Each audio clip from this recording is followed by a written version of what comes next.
I will adopt the protocol, my Lord Bishop and the two priests, my learned colleagues in the noble profession, ladies and gentlemen. I don't know why somebody proposed my name to come and deliver this speech, but I suspect that whoever did must have seen me as a small altar boy in Masaka Diocese in the 1980s, when I was an altar boy to the late Bishop Adrian Chivumbi Dungu, another legend of the Catholic Church whose simplicity mirrored that of Pope Francis. But again, what is the legacy of Pope Francis? After his passing, my Lord Bishop, there was a sea of tribute about the Pope, but one caught my attention. That one was by a writer named Danny Alves. And I want to quote what he said about Pope Francis, and I will associate myself to it. He said, and I quote, "It is almost as if he waited. Pope Francis passed away on Easter Monday. The timing felt too tender to be coincidence. Like he held on just long enough to hear the Alleluia one more last time, to witness the church rejoice in the resurrection before quietly letting go. As if he needed to see the stone rolled away before stepping into the promise he spent his life proclaiming. He carried too much, the wounds of the divided church, the ache of the poor, the forgotten, and the weight of hope for a world more merciful, more human, more like Christ. He walked with a limp, both in his body and in spirit, but never without grace. He wasn't perfect, but he was present and he kept showing up. And he was different. He chose the simple path when grandeur was expected. He rode the bus, paid his own hotel bill, lived in a guest house instead of the Papal Palace. His first act as Pope was to bow and ask for our prayers. From the beginning, he showed us that true authority kneels, that greatness can look like humility." End of quote.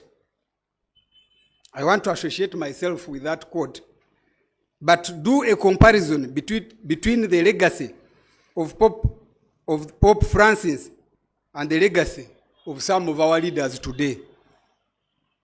For example, and I am doing the comparison, Pope Francis faced a lot of criticism, especially on his comments on the Palestine-Israel conflict and LGBT. But he took and accepted criticism, because that's what a leader should do. Now, our leaders today, if your skin is paper thin, that any public scrutiny permeates to your bone marrow, you have no business in a public office. You have no business whatsoever. You public officials, here present and those absent, you must be willing to suffer a small inconvenience of public criticism as part of accountability. This motherland is big enough for all of us. I was taught at Makerere Law School that you invite your critics to the Makerere Law School auditorium for a debate, but you don't send them into exile. A judicial officer who does not deliver a ruling for a year or two does not only have a problem, she or she has a humongous problem. If you are paid to work between 9 and 5, but you report to work at 11 and leave at 3, you are worse than a shoplifter. You are lifting our time. Pope Francis preached against corruption and greed and lived that preaching. You, our leaders, if you steal money meant for our health sector, you are worse than a mass murderer, because people are going to steal to die because you stole.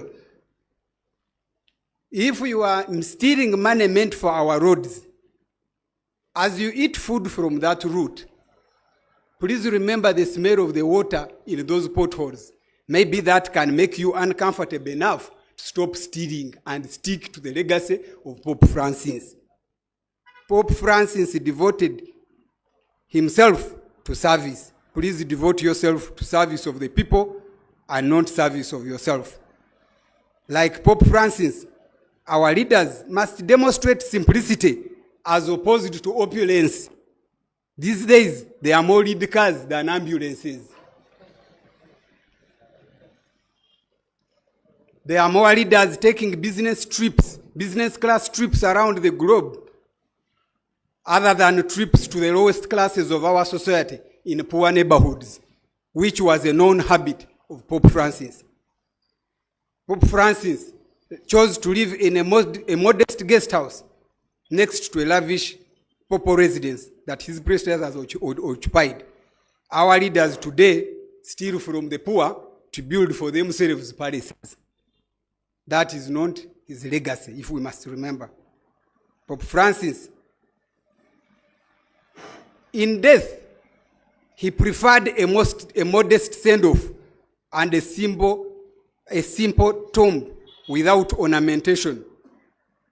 With only his name, Francis, a simple reminder to all of us that when all is gone, all you own is your simple one name and not your big titles. Imagine Pope could have chosen to be buried in St. Peter's Basilica, but he chose to go and get buried at a simple chapel where he held his private prayers. Imagine what would happen today if you allowed our leaders the opportunity, all of them, to be buried at Kororo. I'm sure some of them would choose to commit suicide early enough to go and get better plots before others arrive. Pope Francis' legacy is that he strived to take the church closer to the people. But some government leaders today are taking government far from the people by actions and inactions. Pope Francis